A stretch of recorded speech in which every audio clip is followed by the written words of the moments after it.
குழந்தைங்களுக்கு ஃபீவர் இல்லாமல் வெறுமனே காஃப் இருக்கும்போது, அதுவும் வந்து 3 வாரத்துக்குள்ள காஃப் இருக்கும்போது, நீங்கள் தகுந்த டாக்டரை பார்த்துட்டு அவங்கள்ட்ட இருக்க மெடிகேஷன்ஸ்லாம் எடுத்ததுக்கப்புறமும் கூட சில குழந்தைங்களுக்கு காஃப் கண்டினியூ ஆகிட்டே இருக்கும். இந்த கண்டிஷன் வந்து பொதுவாக இந்த பனிக்காலத்தில் ரொம்ப காமன்.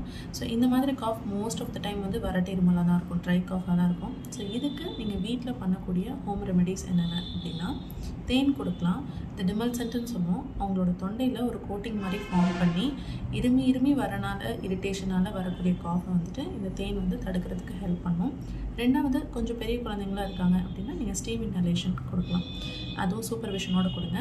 தேன் பொறுத்த வரைக்கும் 1 வயதுக்கு மேலே இருக்க குழந்தைங்களுக்கு கொடுங்க.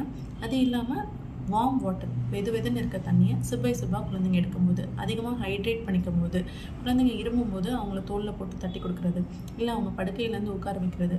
ஸோ இந்த மாதிரி பொசிஷன் பிரேக் பண்ணிங்கனாலும் காஃப் வந்து தற்காலிகமாக ஸ்டாப் ஆகும். Hope this helps. தேங்க்யூ.